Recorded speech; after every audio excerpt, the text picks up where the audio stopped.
তো 16 নম্বর যে ম্যাথটা আমাদের এইখানে গতে বলছে তরঙ্গটির পর্যায়কাল নির্ণয় করতে বলছে। তরঙ্গটা পর্যায়কাল কত।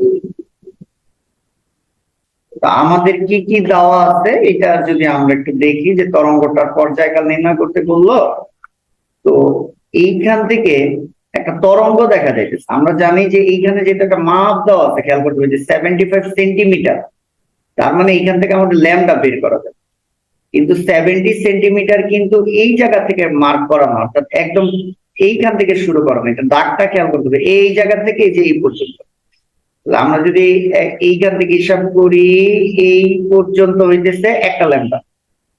এইখান থেকে ওই যে আমাদের মনে আছে যে একটা পূর্ণ কম্পন, এই যে একটা পূর্ণ কম্পন, এটা কিন্তু একটা পূর্ণ কম্পন। হ্যাঁ, তো একটা পূর্ণ কম্পন সম্পন্ন করতে তরঙ্গ যে দূরত্ব যায়, হলুদ দাগ দিয়ে দিলাম, এই যে তরঙ্গ যে দূরত্ব যায়, এই হলুদ দাগটা হচ্ছে ল্যাম্বডা। তাহলে এখানে লাল যে দাগটা দিচ্ছি এটা হচ্ছে একটা পূর্ণ কম্পন, অর্থাৎ এই স্টার্টিং এইখান থেকে এই পর্যন্ত একটা পূর্ণ কম্পন। তাহলে শর্ত মতে আমরা ফার্স্টেই লিখতে পারি যে ওই জায়গাটার মধ্যে একটা ল্যাম্বডার মান দেওয়া আছে। প্লাস দেখো লাল কালার দিয়ে পরের যে অংশটা, সেটা যদি আমি একটু নীল কালার দিই, এইখান থেকে স্টার্ট কইরা এই পর্যন্ত এইটা কিন্তু একটা ল্যাম্বডা না, একটা পূর্ণ কম্পন না। তাহলে লাল কালার দিয়ে যতটুকু করে এটা একটা পূর্ণ কম্পন। একটা পূর্ণ কম্পনের জন্য তরঙ্গ যে দূরত্ব যায় সেটা ল্যাম্বডা, এই যে ল্যাম্বডা লিখছি। কিন্তু নীল কালারের যতটুকু জায়গা আছে সেটা কিন্তু একটা পূর্ণ কম্পন না, অর্ধেক। তাহলে অর্ধেক পূর্ণ কম্পনের জন্য এটা কি হবে, ল্যাম্বডা ডিভাইডেড বাই 2। আমরা জানি একটা পূর্ণ কম্পনের তরঙ্গ যে দূরত্ব যায় সেটা ল্যাম্বডা। তাহলে যদি অর্ধেক যায় তাহলে অর্ধেক গেলে এই জায়গাটা কত হবে, ল্যাম্বডা বাই 2। একটা পূর্ণ কম্পনের তরঙ্গ, যেটা থিওরির ক্লাস খুব ভালো করে দেখে আসতে হবে।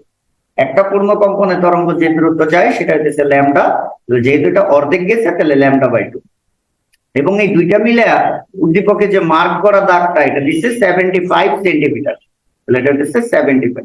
লসাগু করলে 2, তাহলে 2 ল্যাম্বডা প্লাস ল্যাম্বডা সমান সমান 75। তাহলে 3 ল্যাম্বডা সমান সমান হচ্ছে 150। তাহলে এই জায়গা থেকে আমরা ল্যাম্বডার একটা মান বের করতে পারি 150 ডিভাইডেড বাই 3। তাহলে ল্যাম্বডা সমান সমান আসে হচ্ছে 50 মিটার।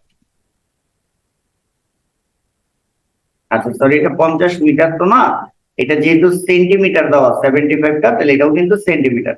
তো সেন্টিমিটার থেকে মিটারে গেলে আমরা জানি 100 দ্বারা ভাগ, তাহলে এটা হচ্ছে 0.5 মিটার। আচ্ছা, আর একটা দেখো, এই তরঙ্গটার একটা বেগ দেওয়া আছে। তাহলে তরঙ্গ বেগ v is equal to 300 metre per second. তাহলে বেগ দেওয়া, ল্যাম্বডা দেওয়া, আমরা সূত্র কি জানি, v is equal two f lambda. তাহলে এখান থেকে আমরা f যেটা পাই সেটা হচ্ছে v ডিভাইডেড বাই ল্যাম্বডা। তাহলে বেগ কত, 300 ডিভাইডেড বাই ল্যাম্বডা কত, 0.5। তাহলে এখান থেকে কম্পাঙ্কের একটা মান আসে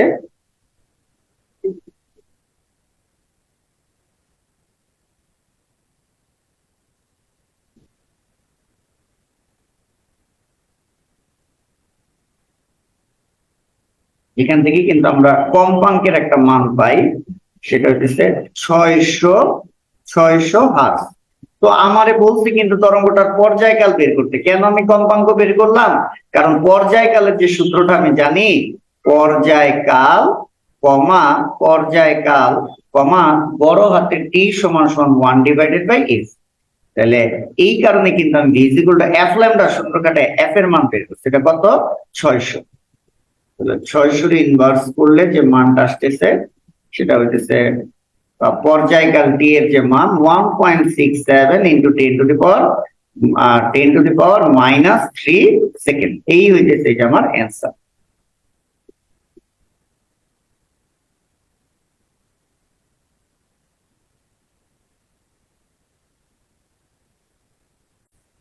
তো এইটার ঘ নাম্বার প্রশ্নটায় যেটা বলছে, আমরা এই চিত্রটা যদি আমি এখানে একটু আঁকি, দেখা যাইতেছে না যেহেতু চিত্রটা এই চিত্রে বলতেছে এস একটি শব্দ উৎস। তাহলে এস শব্দ উৎস যেটা, এটা আমি রেড কালার দিই। হ্যাঁ, এই জায়গাটা হইতেছে আমার শব্দের একটা উৎস। এই জায়গাটা হচ্ছে কি, শব্দের একটা উৎস। এখানে দেওয়া আছে এটা একটা বিন্দু এ, এটা একটা বিন্দু ধরো বি এইখানে, আর এই জায়গাটা আমি বললাম হচ্ছে সি।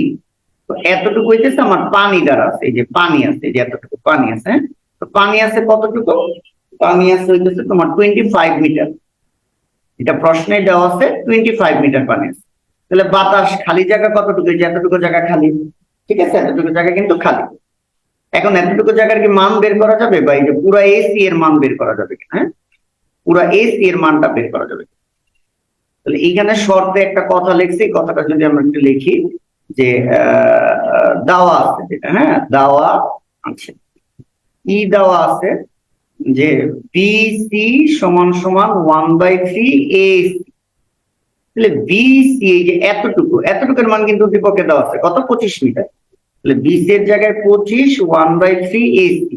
তাহলে এসি সমান সমান আমরা কি বলতে পারি, 25 × 3। তাহলে এসি সমান সমান হচ্ছে 75 মিটার। আমরা একটা দূরত্ব বের করে রাখলাম। এখন দেখো গ নাম্বার প্রশ্ন বলছে চিত্র 2, অর্থাৎ এই যে চিত্রটার মধ্যে পাত্রটি পানি পূর্ণ থাকলে প্রতিধ্বনি শোনা যাবে কিনা। দেখো যখনই বলছে প্রতিধ্বনি শুনতে পারবো কি পারবো না, আমরা সূত্র বসাই দিব 2D = VT। আমরা বের করবো D এর মান 2D / V। এখন আমরা বলতাম শব্দ সঞ্চালনের জন্য একটা মাধ্যম দরকার, আগে পরে কুয়ার জঙ্গ করছি, ধরো এই বিন্দুতে শব্দটা উৎপন্ন হয়েছে, এখন সেই শব্দ যে যাইবে, এখন কিন্তু এই পানি পৃষ্ঠে আমরা প্রতিফলক ধরছিলাম, আগের অঙ্কগুলো দেখতে হবে, সেই প্রতিফলকে বাধা পেয়ে শব্দটা আবার কানে আসবে, প্রতিধ্বনি শুনতে পারবে কি পারবে না। তখন মাধ্যমই ছিল বায়ু, কারণ বেগ বসাইছে আমরা বায়ু মাধ্যমে।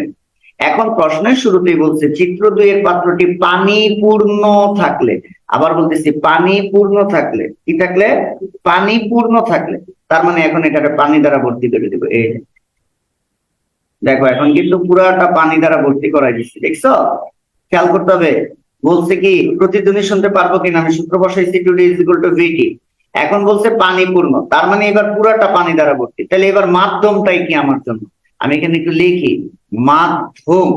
এখন মাধ্যমটাই আমার জন্য হইতেছে পানি মাধ্যম। তাহলে শব্দ যাবে কিন্তু পানি মাধ্যমের মধ্য দিয়ে। দেখো এখন হলুদ কালার দিয়ে দেখা দিচ্ছে, এই বলতেছে এস একটি শব্দের উৎস, এই যে কুয়ার মুখে, এইখান থেকে শব্দ করছে, শব্দ যাইতেছে, শব্দ কিন্তু কোন মাধ্যমে, এখন পানি মাধ্যমে যাইতেছে। এখন কিন্তু প্রতিফলক পৃষ্ঠ এইটা, এই যে বাড়ি খেয়ে আবার উপরে আসতেছে আসতেছে আসতেছে, এই যে এখানে কানে আসলো, এখন প্রতিধ্বনি শুনতে পারবো কি পারবো। তাহলে এখন কিন্তু শব্দ যেই মাধ্যমে যাবে সেই মাধ্যমটাই কিন্তু পানি মাধ্যম। তাহলে এখন দূরত্বটা নিতে হবে কিন্তু ফুল দূরত্বটা, এই যে পুরা দূরত্বটা কত, এসি, পুরা দূরত্বটা কত, এসি। এই যে এই কারণে আমি এসি বের করছি 75 মিটার। তাহলে আমরা T = 2 × D এর মান বসাবো 75। D এর মান কি বসাবো, 75 বসাবো, ঠিক আছে। এখন কেন এই দূরত্বটা নিলাম, কারণ এখন পুরো ওই কুয়াটাই হইতেছে পানি দ্বারা ভর্তি, যে পানি পূর্ণের কথা বলছে, তার মানে এখন পুরাটা পানি মাধ্যম। তাহলে কুয়ার মুখে শব্দ করলে এখন পুরা পানি মাধ্যমের ভিতর দিয়ে গিয়া এইটা হবে কি এখন প্রতিফলক পৃষ্ঠ। এই অঙ্কের জন্য এটা হইতেছে এখন প্রতিফলক পৃষ্ঠ। তো বাড়ি খাইছে যে কতটুকু পথ গেছে, পুরা কুয়াটার দৈর্ঘ্য উচ্চতা সমান পথিত গেছে, আর উচ্চতাটা কত, 75 মিটার / D। এখন মাধ্যমটাই কি আমার জন্য পানি। যখন মাধ্যম ছিল বায়ু, তখন বায়ু মাধ্যমের বেগ বসাইছি, ওই যে তাপমাত্রা দিয়ে বেগ বের করতাম, এখন মাধ্যমটাই পানি, তাহলে বেগটা বসাইতে হবে পানি মাধ্যমের বেগ। পানি মাধ্যমের বেগ যদি দেওয়া না থাকে মুখস্থ বসাইতে হবে 1450। তাহলে এই লাইন ক্যালকুলেশন করলে কিন্তু T এর একটা মান আসে, সেটা হইতেছে 0.1034 সেকেন্ড। যেহেতু এই মানটা 0.1 সেকেন্ড থেকে বেশি, এই মানটা 0.1 সেকেন্ড থেকে বেশি, তাই প্রতিধ্বনি শোনা যাবে, প্রতিধ্বনি শোনা যাবে।